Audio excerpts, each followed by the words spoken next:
नमस्कार, मैं डॉक्टर मीनाक्षी वर्मा हूँ, एमडी ऑब्स्टेट्रिक्स एंड गायनेकोलॉजी। मैं डायरेक्टर मीनाक्षी हॉस्पिटल भोपाल हूँ and I am your friend, philosopher and guide for last 45 years in the city of Bhopal. आज मैं एक ऐसे टॉपिक के बारे में बात करना चाहती हूँ जिसके बारे में सब लोग आजकल उत्सुक हैं जानने के लिए, बहुत परेशान भी हैं बहुत सारे लोग, और ठीक तरह से इन्फॉर्मेशन नहीं मिलती। बहुत ज़्यादा देखते हैं, वीडियोस भी देखते हैं, बहुत सारे और दूसरी चीज़ें देखते हैं, लेकिन उनको समझ में नहीं आता एग्जैक्टली कि है क्या पीसीओडी। सबसे पहले तो मैं आपको ये बताऊंगी कि पीसीओडी ये बड़ा पुराना सा टर्म है। ये टर्म शुरू में दिया गया था, इसका नाम था पॉलीसिस्टिक ओवेरियन डिजीज़, लेकिन अब आज की डेट में इसको हम लोग पॉलीसिस्टिक ओवेरियन सिंड्रोम कहते हैं, क्योंकि ये एक बड़ा कॉम्प्लेक्स डिजीज़ है, एक कॉम्प्लेक्स सिम्टम्स का एक कॉम्प्लेक्स है जो कि ना सिर्फ ओवरीज को इन्वॉल्व करता है बल्कि बहुत सारी और एंडोक्राइन ग्लैंड्स को इन्वॉल्व करता है और बहुत सारे और ऑर्गन्स को भी इन्वॉल्व करता है अपनी बॉडी के। तो इसलिए हम इसको आजकल पीसीओडी ओवेरियन डिजीज ना कह के पीसीओएस कहते हैं। इसका मतलब ये है कि it is a symptom complex. अब हमें ये मालूम करना है कि पता कैसे चलेगा कि कौन सफ़र कर रहा है पीसीओडी से या पीसीओएस से। कुछ खास सिम्टम्स हैं जिनके बारे में हम बात करेंगे आज। जो सबसे इम्पॉर्टेंट फर्स्ट सिम्टम है वो है मेंस्ट्रुअल इरेगुलरिटी। इसमें ये सबसे बड़ा और इम्पॉर्टेंट सिम्टम है। नॉर्मली एक मेंस्ट्रुअल साइकिल जो है नॉर्मल वुमेन में वो 28 से 30 दिन तक होती है। कुछ 2-4 दिन आगे पीछे भी हो सकते हैं, उसमें कोई ख़ास बात नहीं है। लेकिन जब ये 40 दिन से ज़्यादा हो जाए तो फिर हम इसको ये मानते हैं कि डिलेड साइकिल्स हैं।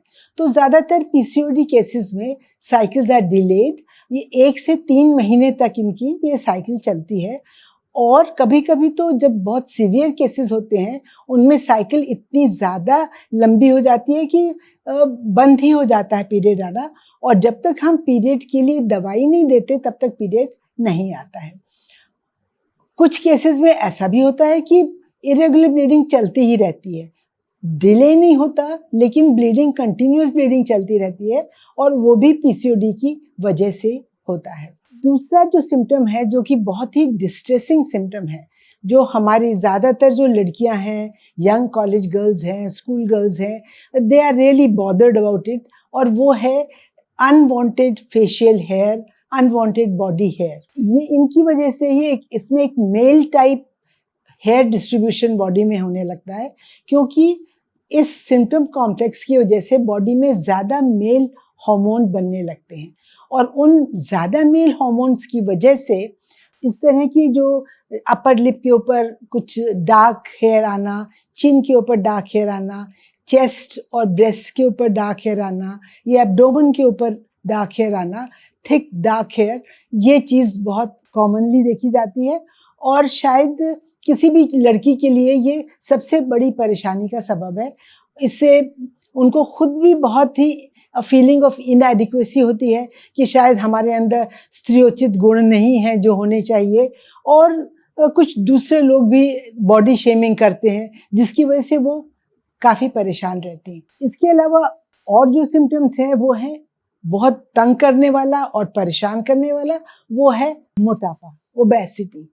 ये चीज़ ऐसा है कि 80% केसेस जो हैं पीसीओडी के, उनमें ये मोटापा देखा जाता है, और मोटापा is a part of that symptom complex. ये उसी का एक पार्ट है, ये उसी डिजीज प्रोसेस का ही एक बीच में समझ लीजिए उसका मैनिफेस्टेशन है। और ये मोटापा बहुत जल्दी शुरू हो जाता है। जब तक इस मोटापे की, क्योंकि ज़्यादा ऐसे पेशेंट्स ज़्यादा खाते हैं, ज़्यादा खाने की वजह से उनके अंदर इंसुलिन नाम का हार्मोन बहुत बढ़ने लगता है, उस इंसुलिन हार्मोन के बढ़ने से इंसुलिन रेजिस्टेंस पैदा हो जाता है। उसकी वजह से उनको जो बॉडी में शुगर यूटिलाइज होना चाहिए, ग्लूकोज जो आपके सेल्स को लेके उसको बर्न करना चाहिए, उसकी जगह वो उसको डिपॉजिट करते जाते हैं फैट के फॉर्म में, और ये मोटापा बढ़ता जाता है। और दूसरे सिम्टम्स भी हैं, जैसे कि इनफर्टिलिटी। ये उन लोगों के लिए इम्पॉर्टेंट है जिनकी शादी हो गई है, जो बच्चे चाहते हैं, जो लड़कियां, जो लेडीज, उनके लिए ये बहुत इम्पॉर्टेंट है। और काफ़ी संख्या में जो हमारे इनफर्टिलिटी पेशेंट्स हैं, उनको ये प्रॉब्लम पीसीओडी की होती है, क्योंकि हर महीने जो अंडा बनना चाहिए, एग बनना चाहिए, वो नहीं बन पाता है, इसलिए उनका प्रेगनेंसी नहीं हो पाती है। तो इसके लिए फिर हमें ख़ास तरह से ट्रीटमेंट करना पड़ता है, जिससे कि उनकी वो हो जाए।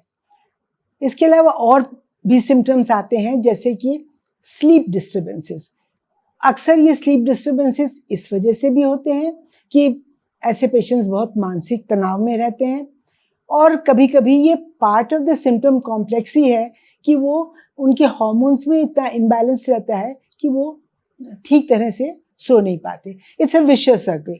सो नहीं पाते तो मोटापा बढ़ता है, हार्मोन इम्बैलेंस बढ़ता है, कॉर्टिसोल लेवल ज़्यादा बढ़ते हैं, और जब मोटापा बढ़ता है तो फिर वो पीसीओडी की प्रॉब्लम और भी कॉम्प्लेक्स होती जाती है। तो it's a vicious circle which goes on.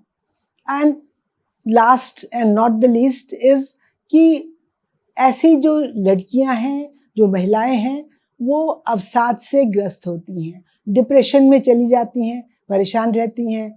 बहुत दफ़े उनके पेरेंट्स आते हैं साथ में, उनकी मदर्स आती हैं कि हमारी बेटी की शादी होने वाली है, उसकी शादी फिक्स हो गई है, लेकिन ये प्रॉब्लम है, पीरियड्स ठीक नहीं आते, आगे क्या होगा, उसको प्रेगनेंसी हो पाएगी कि नहीं हो पाएगी। तो इन सब चीज़ों को लेके उनको मेंटल वरी, टेंशन बहुत ज़्यादा रहता है। तो ये कुछ सिम्टम्स हैं जो कि खास पीसीओडी के या पीसीओएस के सिम्टम कॉम्प्लेक्स हैं, और इनसे आप सभी को सारे सिम्टम्स हो ऐसा ज़रूरी नहीं। किसी को 2-3 ही होते हैं, किसी को सब भी हो सकते हैं, पर आप इनसे पहचान सकते हैं कि शायद आपको पीसीओडी की प्रॉब्लम है। ये जो सब्जेक्ट है ये बहुत विस्तार का है, बहुत कॉम्प्लेक्स है, बहुत बड़ा है, और जो कुछ आप जानना चाहते हैं या जो कुछ आपके जानने लायक है, वो हम शायद एक वीडियो में हम नहीं बता सकते। तो मैं इसके लिए आगे आपको और वीडियोस भी दूंगी, जिसको कि आप और आगे आने वाले हफ्तों में देख सकेंगे।